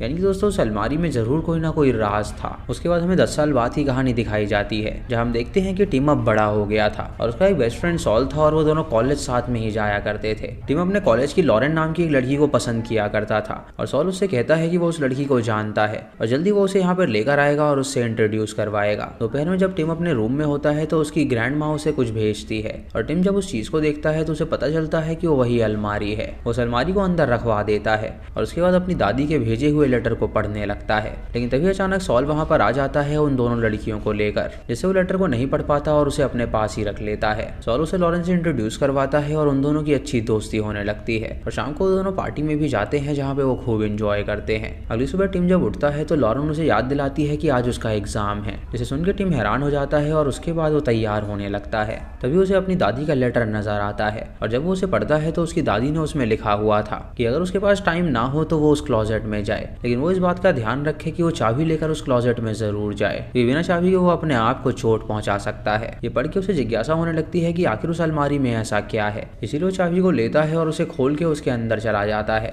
और वहाँ वो देख पाता है कि उसकी घड़ी का टाइम बहुत ही तेजी से बढ़ रहा है। ये देखकर वो समझ जाता है कि इस क्लोजेट में टाइम बहुत ही रफ्तार से भागता है, इसीलिए वो अपनी किताब ले आता है और उसे रटने लगता है और जब वो बाहर निकलता है तो उसे सिर्फ 5 मिनट ही हुए थे वो पढ़ते हुए। अंदर उसको कम से कम 1 महीना हो गया था उसे पढ़ते हुए और क्लोजेट के अंदर करीब वो 1 महीने से पढ़ रहा था। जब एग्जाम देने के लिए जाता है तो सॉल देखता है कि उसकी दाढ़ी तक उगाई है और ये देखकर वो हैरान हो जाता है और सोचता है कि इतनी जल्दी उसकी दाढ़ी कैसे उगाई। टिम एग्जाम अच्छे से देता है और वो अच्छे नंबर से पास भी हो जाता है और कुछ दिनों बाद वो लॉरेन को प्रपोज कर देता है और उन दोनों की एंगेजमेंट हो जाती है। टिम सॉल को बताता है कि उसने मेहनत करके कमाया है और उसने एक घर भी परचेज किया है जहाँ वो लॉरेन के साथ अपनी जिंदगी बिताना चाहता है। सॉल सुन के खुश हो जाता है और उससे कहता है कि उसे उसके लिए बहुत ज्यादा खुशी है। सॉल उससे पूछता है कि आखिर वो ये सब इतनी जल्दी कैसे कर पा रहा है, तो वो उससे कहता है कि उसे एक गॉड गिफ्ट है कि उसे चीजें बहुत जल्दी याद आ जाती हैं। अगले दिन वो एक लॉ कंपनी में जॉब के लिए जाता है और जो इंटरव्यूअर होता है वो उसकी फाइल देखकर हैरान हो जाता है। उसे कहता है कि आखिर जज का दिल उसने कैसे जीता, तो वो उससे कहता है कि वो टाइम मैनेजमेंट में बहुत माहिर है,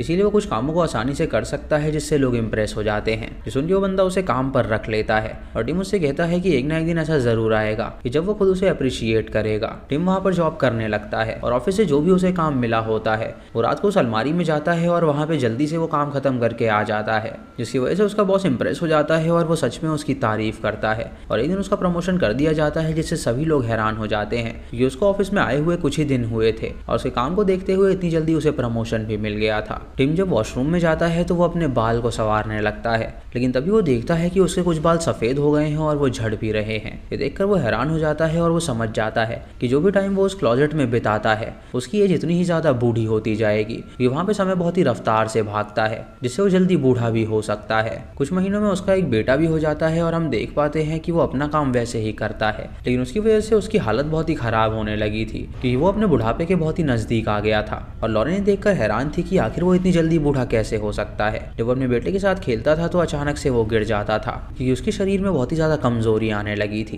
कुछ दिनों बाद उसके काम की वजह से उसे फिर से प्रमोशन मिल जाता है और सॉल उससे पूछता है कि आखिर वो ऐसा कैसे कर पा रहा है। उसे कहता है कि वो बस मेहनत करता है और कुछ भी नहीं, और वो कहते ही नीचे ढिमल जाता है। तो सॉल उसे संभालता है और उससे कहता है कि क्या वो ठीक है। लॉरेन उसे तुरंत हॉस्पिटल ले जाती है और उसका चेकअप किया जाता है, जहाँ डॉक्टर उससे कहती है कि वो काम का बहुत ज्यादा स्ट्रेस लेता है, जिसकी वजह से उसका शरीर अब बूढ़े लोगों की तरह हो गया है और उसे अपने शरीर पे ध्यान देना होगा। लॉरेन उसे वापस घर लेकर आती है तो लॉरेन उससे कहती है कि वो ये काम छोड़ दे कि उसे उसकी लाइफ प्यारी है और वो चाहती है कि वो उसके साथ पूरी जिंदगी बिताए। ये सुन के वो उससे वादा करता है कि अब से वो ये सब नहीं करेगा और वो उस अलमारी की चाबी को एक बॉक्स में रख देता है। वो अपनी फैमिली के साथ टाइम बिताने लगता है, लेकिन इससे उसकी परफॉर्मेंस पे बहुत ही ज्यादा असर होता है, जिसकी वजह से उसका प्रमोशन रुक जाता है और सॉल को वो प्रमोशन मिल जाता है। उसको बहुत ही ज्यादा जलन होने लगती है क्योंकि उसे प्रमोशन नहीं मिला था, इसीलिए वो फैसला करता है कि वो आखिरी बार उस क्लोजेट को फिर से इस्तेमाल करेगा। रात को जब सब सो जाते हैं तो वो उस क्लोजेट के पास जाता है और उसका बेटा उसे देख लेता है वहां पे जाते हुए। क्लोजेट वो खोलता है और उस चाबी को अपने जेब में डाल लेता है और उसका बेटा उससे पूछता है कि वो कहाँ जा रहा है। वो अपने बेटे को कहता है कि वो वापस जाए, वो 5 मिनट में उसके पास आएगा और उसके बाद वो अलमारी को बंद कर देता है और वहां पे अपनी फाइल्स को देखने लगता है। जब वो अपना काम कर लेता है तो वो उस क्लोजेट से बाहर निकलना चाहता है, लेकिन तभी वो देखता है कि उसकी जेब फटी हुई है, जिसकी वजह से वो चाबी बाहर ही गिर गई है। ये देख के बहुत ज्यादा डर जाता है और तभी उसका बेटा भी वहां आ जाता है और टिम उसे गेट खोलने के लिए कहता है, लेकिन उसका बेटा उसकी आवाज नहीं सुन पाता। तभी उसका बेटा चाबी उठाता है और अलमारी को खोल देता है और देखता है कि उसका बेटा बूढ़ा हो गया है और वो एक राख बन जाता है, यानी कि टाइम बहुत ही तेजी से वहां बीत गया था और वो पूरी तरह बूढ़ा हो गया था और उसके एशेस बन गए थे। ये देखकर उसका बेटा भी उसके अंदर चला जाता है और इसी के साथ ये कहानी यहीं पर खत्म होती है। दोस्तों दूसरी कहानी का नाम है द थिंग्स इन ऑकवर्ड्स पास्ट और ये एक एनिमेटेड हॉरर कहानी है। कहानी की शुरुआत में हमें वॉन टीवी नाम का एक चैनल दिखाया जाता है जो कि ऑकवुड के पास्ट के बारे में रिपोर्ट्स दिखा रहा था। ऑकवुड एक ऐसा शहर था जहाँ पे 200 साल पहले लोग वैनिश हो गए थे और किसी को ये बात नहीं पता थी कि आखिर वो लोग कैसे मारे गए थे। कुछ लोगों का मानना था कि शायद एलियंस ने वहाँ पे इन्वेड किया था और कुछ लोग मानते थे कि वहाँ पे हेल का दरवाजा खुल गया था जिसकी वजह से लोग मारे गए।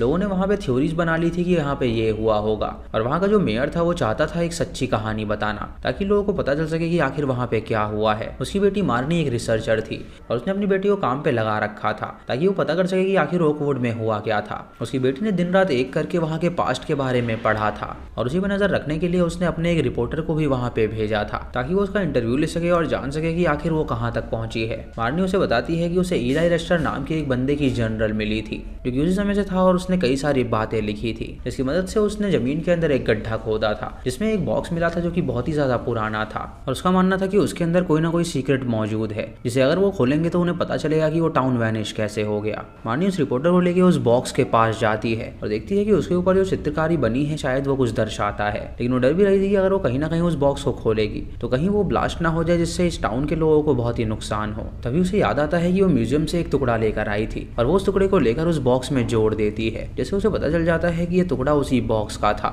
उसके ऊपर जो चित्रकारी बनी थी वो उसे पढ़ने लगती है और सोचने लगती है कि आखिर यहाँ पे हुआ क्या होगा। उसे लगता है कि शायद टाउन के लोगों पे किसी ने अटैक किया था, लेकिन वो ये नहीं समझ पा रही थी कि आखिर वो अटैक कैसे हुआ था। वो तुरंत अपने पिता के ऑफिस में जाती है और उनसे कहती है कि उन्हें ये बॉक्स नहीं खोलना चाहिए, क्योंकि अगर वो ऐसा करेंगे तो शायद उनकी जान को खतरा हो सकता है। उसका पिता जो कि मेयर होता है और वो पूरी तरह इलेक्शन जीतना चाहता था, इसीलिए वो अपनी बेटी को वहां से भगा देता है और रिपोर्टर से कहता है कि आज शाम को वो लोग इस बॉक्स को खोलेंगे और वो मेक श्योर करे कि वो अपने चैनल पे वो सारी चीजें लाइव दिखाए। उसकी बेटी लाइब्रेरी में जाती है और उन सब चीजों को पढ़ने लगती है और उसे एक बहुत ही अजीब सीक्रेट पता चलता है। इलाई की जनरल के एंड में जो लिखा हुआ था उससे उसे पता चलता है कि दरअसल वो एक मैसेज है कि वो लोग उस बॉक्स को ना खोले, क्योंकि उस बॉक्स के अंदर उसने कुछ बंद किया हुआ है। इधर उसका पिता सबके सामने उस बॉक्स को खोल रहा होता है और तभी वो वहां पे जाके उसे रोक देती है और उससे कहती है कि वो ऐसा बिल्कुल ना करे, क्योंकि उसने इलाई की जनरल को डिकोड कर लिया है। उसमें लिखा हुआ था कि इसके अंदर खूनखार क्रीचर्स मौजूद हैं और अगर वो बॉक्स को खोलेंगे तो वो बाहर आके सबको मार डालेंगे। उसके पिता ने वो बॉक्स खोल दिया था, जिसकी वजह से वो सभी क्रीचर्स बाहर आ जाते हैं और वो एक एक करके सारे लोगों को मारने लगते हैं। एक पुलिस वाला मारनी को लेके वहां से भागने लगता है, लेकिन तभी एक क्रीचर उसके पीछे पड़ जाता है जो कि पुलिस वाले को जान से मार डालता है और कार का एक्सीडेंट हो जाता है, जिससे मारनी रोड पे गिर जाती है। मारनी की जब आंखें खुलती हैं तो वो देखती है कि वो अभी सही सलामत है और उसके सामने वो क्रीचर उसे जब मारने के लिए आता है तो मारनी रेंगते हुए वहां से जाने लगती है। तभी वो देखती है कि वो सारे क्रीचर उसकी तरफ आ रहे हैं जो कि अचानक रुक गए हैं और वो देख पाती है कि वो ओकवुड से बाहर आ गई थी, जिससे वो समझ जाती है कि वो ओकवुड के बॉर्डर से बाहर आ गई है, जिसकी वजह से वो क्रीचर उसे नहीं मार सकते, क्योंकि जो भी ओकवुड के अंदर था वो सिर्फ उन्हें ही मार सकते थे। इससे वो क्रीचर्स वापस ओकवुड में चले जाते हैं और वहाँ पे हम देख पाते हैं कि उन क्रीचर्स को एक डीमन कंट्रोल कर रहा है, यानी कि दोस्तों इसी डीमन ने पहले भी ओकवुड को खत्म किया था। इसी के साथ ही एपिसोड यहीं पर खत्म हो जाता है। तो दोस्तों ये थी दूसरी कहानी। आपको इन दोनों कहानी में से कौन सी कहानी अच्छी लगी आप हमें कमेंट सेक्शन में जरूर बताइएगा। जय हिंद दोस्तों, कैसे हैं आप लोग। तो आज हम बात करने वाले हैं क्रीप्सो सीजन 3 एपिसोड 6 के बारे में, जिसकी पहली कहानी का नाम है ड्रग ट्रैफिक। एपिसोड की स्टार्टिंग में हम एक पॉलिटिशियन को देखते हैं जो कि टीवी पे लाइव आता है और सबको बताता है कि अमेरिका में सबके पास हेल्थ इंश्योरेंस है, लेकिन फिर भी उन्हें अच्छा ट्रीटमेंट नहीं मिल पाता है। ये पूरी गलती गवर्नमेंट की है और गवर्नमेंट कभी भी गलती नहीं मानती है। वो पॉलिटिशियन कहता है कि अमेरिका में जिस किसी को भी ट्रीटमेंट नहीं मिल पाया है वो अपने दम पे उन्हें ट्रीटमेंट दिलाने के लिए कनाडा में ले जाएगा, ताकि उनका ट्रीटमेंट हो सके और वो लोग ठीक हो सकें। दोस्तों ये सब इसीलिए कर रहा था ताकि इलेक्शन में लोग उसे जिताएं, और वो पूरी तरह सेल्फिश था और उसे लोगों की कोई भी फिक्र नहीं थी। इधर यूएस कैनेडियन बॉर्डर पे हम एक सिक्योरिटी ऑफिसर को देखते हैं जिसका नाम ब्यू होता है और उसकी ड्यूटी होती है कि वहाँ से जो कोई भी कनाडा में जाए वो उसकी अच्छे से जांच करे और उसके बाद वो उसे वहाँ से जाने दे। वो पॉलिटिशियन एक बस लेकर वहाँ पे पहुँचता है जिसके अंदर ढेर सारे पेशेंट्स अपनी फैमिली के साथ मौजूद होते हैं। उस पेशेंट में एक एशियन पेरेंट भी होती है जिसकी लड़की का नाम माई होता है, और माई की आंखें देखकर हमें पता चल रहा होता है कि उसकी तबीयत बहुत ज़्यादा ख़राब है। वो पॉलिटिशियन उन्हें खड़ा कर उनको स्पीच देता है और उसे कहता है कि कनाडा की फार्मेसी से उसकी बात हो गई है जहाँ से उन्हें ढेर सारी दवाइयाँ मिल सकती हैं और वो लोग ठीक हो सकते हैं। इधर एक छोटा बच्चा माई को देखकर बहुत ज़्यादा डर रहा होता है और माई जब उसे देखती है तो अचानक से वो उसमें खो जाती है। तभी माई की माँ उसे रोकती है और उसे एक मेडिकेशन देती है और उसे कहती है कि उसे भूख लगी होगी तो उसे ये दवाई खानी पड़ेगी। माई जब उस दवाई को खाती है तो उसकी भूख कम हो जाती है। उसके बाद ऑफिसर दरवाज़ा खोलता है और उन सबको अंदर इनवाइट करता है और उनसे कहता है कि उसे उन सबके सामान चेक करने होंगे ताकि वो लोग कोई भी इलीगल चीज़ वहाँ पे ना ले जा सकें। तभी ऑफिसर माई की माँ को देखता है जो कि अपने बैग के अंदर से कुछ दवाइयाँ निकाल रही थी और ये देखकर उसे लगता है कि शायद वो किसी तरह के ड्रग्स हैं। वो उसे कहता है कि उसे उसके साथ चलना होगा ताकि वो उसका बैग चेक कर सके, और माई की माँ उसकी बात मानती है और माई से कहती है कि वो बहुत जल्द वापस आ जाएगी।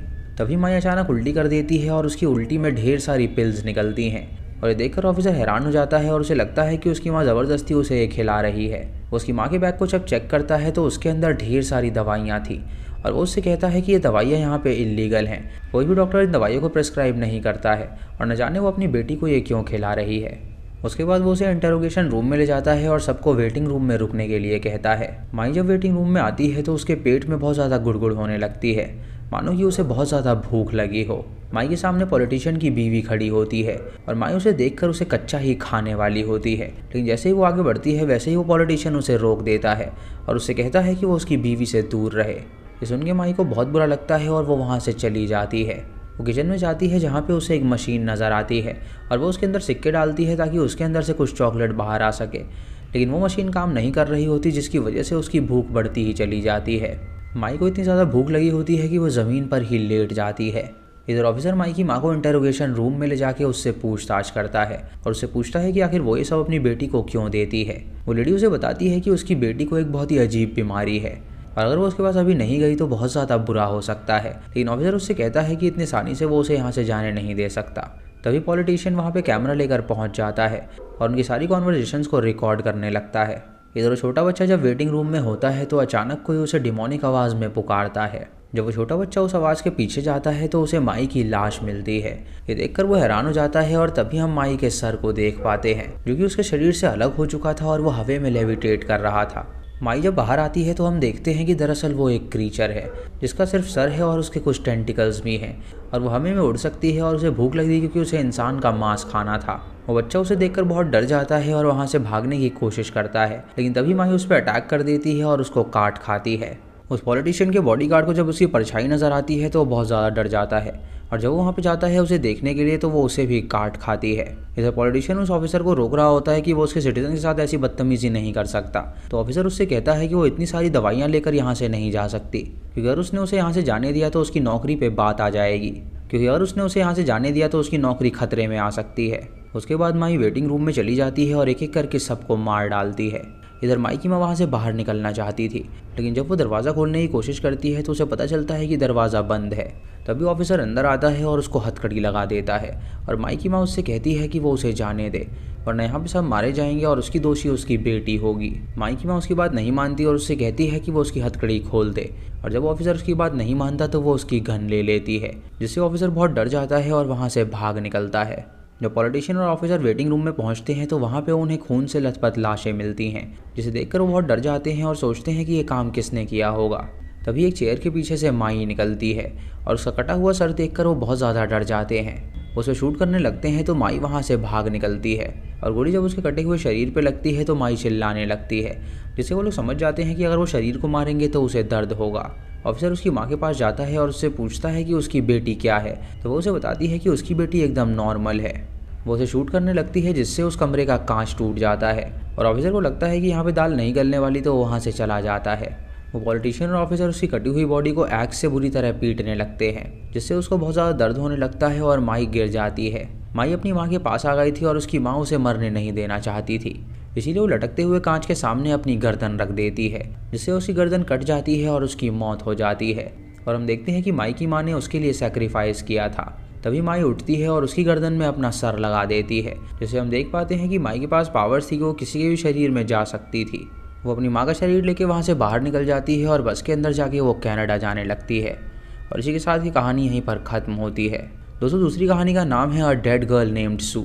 ये कहानी 1968 में सेट करी गई है और शुरुआत में हम एक पुलिस ऑफिसर को देखते हैं जिसके स्टेशन के बाहर कुछ पीड़ित लोग आए होते हैं। वो उससे कहते हैं कि मेयर के बेटे क्लाइवन ने उनके साथ बहुत ही ज़्यादा गलत किया है और अब वो उससे बदला लेने के लिए उसे जान से मार डालेंगे। इंस्पेक्टर उन्हें समझाता है और उनसे कहता है कि उन्हें कानून हाथ में नहीं लेना चाहिए, क्योंकि अगर उसने कुछ भी गलत किया होगा तो वो सलाखों के पीछे होगा। उनमें से एक बंदा होता है जिसकी बेटी के साथ उसने बहुत ही ज़्यादा गलत काम किया था और वो उससे कहता है कि उसका पिता उसे बचा रहा है, क्योंकि वो यहाँ का मेयर है और उसका बेटा कुछ भी करता है वो उसे बचा ही लेता है। इंस्पेक्टर उसे कहता है कि वो इस केस को अच्छी तरह से छानबीन करेगा और अगर वो दोषी साबित हुआ तो वो उसे जान से मार डालेगा। ऑफिसर उनकी बात पर यकीन नहीं कर रहा होता और वो उन्हें वहाँ से भगा देता है। दोस्तों, उस समय न्यूज़ और रेडियो में एक खबर चल रही होती है कि जो रेड लोग हैं वो जिंदा होकर वापस आ रहे हैं और उन्हें सब कुछ याद है, लेकिन वो एक मैन ईटर बन गए हैं, यानी कि वो ज़ॉम्बीज़ बन चुके हैं, लेकिन उन्हें कुछ कुछ बातें अपने पास्ट की याद थी। ऑफिसर क्लाइवन के घर पहुंचता है ताकि वो पता लगा सके कि क्या वो सच में दोषी है या नहीं। जब वो वहाँ पर जाता है तो उसे वहाँ पर ढेर सारा खून मिलता है, जिसे देखकर वो हैरान हो जाता है और उसके बाद वो अंदर जाने लगता है। तभी उसे वहाँ पर एक बूढ़ी लेडी की लाश नज़र आती है जिसमें से बहुत बदबू आ रही थी, मानो कि वो कई दिनों पहले से मरी हो। जब वो उसके हाथ और गले पे देखता है तो उसे पता चलता है कि उसका मांस किसी ने खाया हुआ है और उसे समझ में नहीं आ रहा होता कि आखिर ये किसने किया होगा। तभी वो वहाँ पे क्लाइवन को देखता है जिसके हाथ में बंदूक थी और वो उससे कहता है कि आखिर वो यहाँ पे क्या कर रहा है। क्लाइवन उससे कहता है कि यहाँ पे डेड लोग आ चुके हैं और उसने उनके घर पे हमला किया था और इस बूढ़ी लेडी को भी मार डाला था। और क्लाइवन उसकी बात मान के गन को नीचे रख देता है। ऑफिसर उससे कहता है कि कई सारे लोग उसे ढूंढ रहे हैं जान से मारने के लिए, क्योंकि उनका कहना है कि उसने उन पर बहुत ज़्यादा अत्याचार किया है। ये सुन के क्लाइवन हंसने लगता है और उससे कहता है कि उसका पिता है उसे बचाने के लिए और उसने अगर कुछ गलत किया होता तो वो सलाखों के पीछे होता। तभी उसके घर के पास से कुछ डेड लोग गुजरते हैं और ये देखकर वो दोनों छुप जाते हैं। ऑफिसर की नज़र वहाँ पे एक बेड पे पड़ती है जिसके ऊपर खून लगा हुआ था और वो देख पाता है कि उसके ठीक पीछे एक जंजीर लटकी हुई है, मानो कि वो किसी को बांधने के लिए उसे यूज़ करता हो।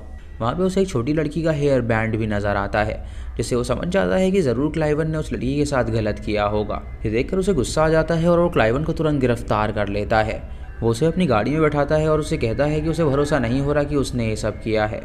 वो गांव के लोगों को फ़ोन कर देता है और उनसे कहता है कि क्लाइवन को उसने गिरफ्तार कर लिया है और वो जो कुछ भी चाहें उसके साथ कर सकते हैं। वो रास्ते में रुकता है और 2 लोगों से कहता है कि उस बाकी लोगों को इकट्ठा कर लें और जो भी वो क्लाइवन के साथ करना चाहें वो उसके साथ कर सकते हैं। क्लाइवन जब ये सुनता है तो वो बहुत ज़्यादा डर जाता है और उससे कहता है कि वो लॉ को ब्रेक ना करे, लेकिन ऑफिसर उससे कहता है कि उसने ये सब करके पहले ही लॉ को ब्रेक कर दिया है और अब मौका है बदला लेने का, तो वो चुपचाप बदला सहे।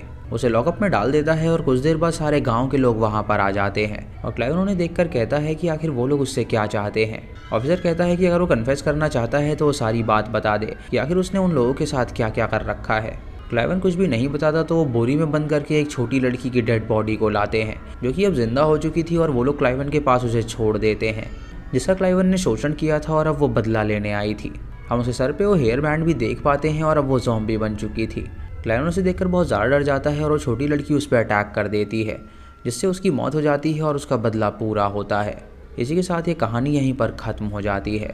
तो दोस्तों ये थी इस एपिसोड की कहानी। आपको ये सीज़न कैसा लगा आप हमें कमेंट सेक्शन में ज़रूर बताइएगा।